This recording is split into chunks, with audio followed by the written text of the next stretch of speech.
요한의 제자들이 이 모든 일을 그에게 알리니 요한이 그 제자 중 둘을 불러 주께 보내어 이르되 오실 그이가 당신이오니이까 우리가 다른 이를 기다리오리이까 하라 하매 그들이 예수께 나아가 이르되 세례 요한이 우리를 보내어 당신께 여쭈어 보라고 하기를 오실 그이가 당신이오니이까 우리가 다른 이를 기다리오리이까 하더이다 하니 마침 그때 예수께서 질병과 고통과 및 악귀에 들린 자를 많이 고치시며 또 많은 맹인을 보게 하신지라. 예수께서 대답하여 이르시되 너희가 가서 보고 들은 것을 요한에게 알리되 맹인이 보며 못 걷는 사람이 걸으며 나병 환자가 깨끗함을 받으며 귀먹은 사람이 들으며 죽은 자가 살아나며 가난한 자에게 복음이 전파된다 하라. 누구든지 나로 말미암아 실족하지 아니하는 자는 복이 도다 하시니라. 요한이 보낸 자가 떠난 후에 예수께서 무리에게 요한에 대하여 말씀하시되 너희가 무엇을 보려고 광야에 나갔더냐? 바람에 흔들리는 갈대냐? 그러면 너희가 무엇을 보려고 나갔더냐? 부드러운 옷 입은 사람이냐? 보라, 화려한 옷을 입고 사치하게 지내는 자는 왕궁에 있느니라. 그러면 너희가 무엇을 보려고 나갔더냐? 선지자냐? 옳다, 내가 너희에게 이르노니 선지자보다도 훌륭한 자니라. 기록된 바 보라, 내가 내 사자를 내 앞에 보내노니 그가 내 앞에서 내 길을 준비하리라 한 것이 이 사람에 대한 말씀이라. 내가 너희에게 말하노니 여자가 낳은 자 중에 요한보다 큰 자가 없도다. 그러나 하나님의 나라에서는 극히 작은 자라도 그보다 크니라 하시니 모든 백성과 세리들은 이미 요한의 세례를 받은지라 이 말씀을 듣고 하나님을 의롭다 하되 바리새인과 율법 교사들은 그의 세례를 받지 아니하므로 그들 자신을 위한 하나님의 뜻을 저버리니라. 또 이르시되 이 세대의 사람을 무엇으로 비유할까? 무엇과 같은가? 비유하건대 아이들이 장터에 앉아 서로 불러 이르되 우리가 너희를 향하여 피리를 불어도 너희가 춤추지 않고 우리가 곡하여도 너희가 울지 아니하였다 함과 같도다. 세례 요한이 와서 떡도 먹지 아니하며 포도주도 마시지 아니하매 너희 말이 귀신이 들렸다 하더니 인자는 와서 먹고 마시매 너희 말이 보라 먹기를 탐하고 포도주를 즐기는 사람이요 세리와 죄인의 친구로다 하니 지혜는 자기의 모든 자녀로 인하여 옳다함을 얻느니라. 아멘. 여러분은 여러분이 생각할 때 여러분의 믿음이 어떻다라고 생각되십니까? 어떤 고난에도 꺾이지 않는 강한 믿음을 가지고 있다라고 생각하십니까? 아니면 나는 아주 작은 고난에도 넘어지고 실패하고 낙심하는 연약한 믿음을 가지고 있다라고 생각하십니까? 저는 우리가 어떤 상황이 펼쳐지더라도 흔들리지 않는 그런 믿음의 사람들이 되었으면 좋겠습니다. 주님을 향한 절대 믿음을 가진 사람이 되기를 다시 한번 주님의 이름으로 축복합니다. 우리는 믿음을 말할 때 지킨다라는 단어를 자주 사용합니다. 제가 군대에 입대할 즈음에 함께 신앙생활을 했던 친구들이 저에게 가장 많이 했던 말 중에 하나는 군대에 가서도 믿음을 잘 지키라는 당부의 말이었습니다.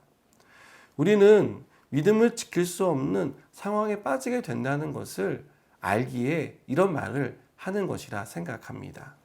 여러분, 그런데요, 곰곰이 생각해 보면 우리의 믿음을 위협하고 우리를 믿음에서 떨어지게 만드는 것은 외부의 적보다는 내부의 적인 경우가 훨씬 더 많다는 것을 알 수 있습니다. 세례 요한을 보더라도 예수님이 메시아라는 믿음에 약간의 회의를 가졌던 것 같습니다.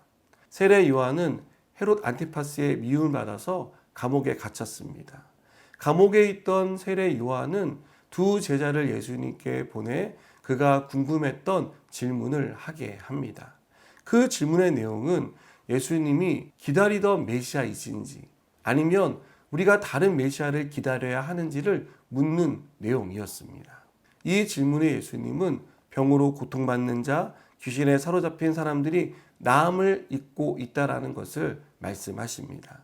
또한 가난한 사람에게도 복음이 전파되고 있다는 것에 대해서 제자들에게 말씀하십니다. 여러분, 이 대답은요, 메시아에 대해 예언한 이사야서의 말씀이 예수님으로 인해서 성취되었다는 것을 말씀하고 있는 것입니다. 예수님이 바로 그 메시아라는 것을 세례 요한에게 말씀하고 있는 것이죠.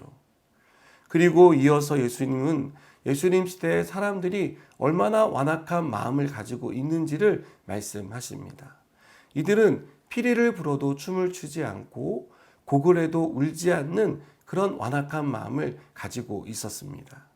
성경을 읽다 보면 예수님이 병을 고치거나 죽은 사람을 살리는 현장에 있었지만 그것을 보고도 예수님을 믿지 않은 사람들이 있었다는 것을 우리는 알 수 있습니다. 그것은 그들의 마음이 완악했기 때문입니다. 누구보다 성경을 잘 알고 있고 성경이 예언한 메시아가 어떠한 일을 하실 것인지를 알고 있는 바리새인과 서기관들을 비롯한 종교 지도자들을 볼 때 그들이 더 완악한 마음을 가지고 있었다는 것을 우리는 성경에서 발견하게 됩니다. 여러분, 마음이 완악한 사람들은요, 세례 요한이 와서 떡도 먹지 않고 포도주를 마시지 않는 것을 경건하고 귀하게 보지 않고 귀신에 들려서 저렇다라고 말했습니다. 또 예수님이 먹고 마시며 세리와 죄인들과 어울리자 먹기를 탐하고 포도주를 즐기는 사람이라고 예수님을 정죄했습니다. 모두 예수님이 누구신지를 몰랐기 때문에 한 말입니다. 마음의 완악함으로 눈과 귀가 가려졌기 때문에 이렇게 정죄했던 것입니다.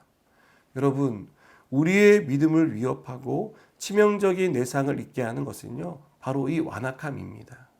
주님을 주님으로 인정하지 않는 태도와 주님이 하신 일을 읽고 들으면서도 이것이 지금 내 삶과는 아무런 상관이 없다라고 믿게 만드는 것이 우리의 마음 가운데 일어나는 완악함이라는 것을 기억하시기 바랍니다. 저는 우리의 마음이 완악함으로 가득 차지 않았으면 좋겠습니다. 우리의 마음이 유순해지기를 바라고 그 유순한 마음으로 하나님의 말씀을 듣는 자들이 되었으면 좋겠습니다. 그리고 그 말씀을 듣는데 그치지 않고 듣고 즉시 순종으로 반응할 수 있는 믿음의 사람들이 되었으면 좋겠습니다. 사랑하는 여러분, 하나님 앞에 마음이 유순한 사람이 될 수 있도록 간구하시기 바랍니다. 저와 여러분이 그런 사람들이 되어서 하나님의 은혜로 충만케 되기를 주님의 이름으로 축복합니다. 기도하시겠습니다. 하나님, 우리의 마음이 유순하게 되길 원합니다. 우리가 하나님의 말씀을 듣게 하시고 들은 말씀 앞에 믿음으로 순종할 수 있도록 축복하여 주시옵소서. 예수님의 이름으로 기도드립니다. 아멘.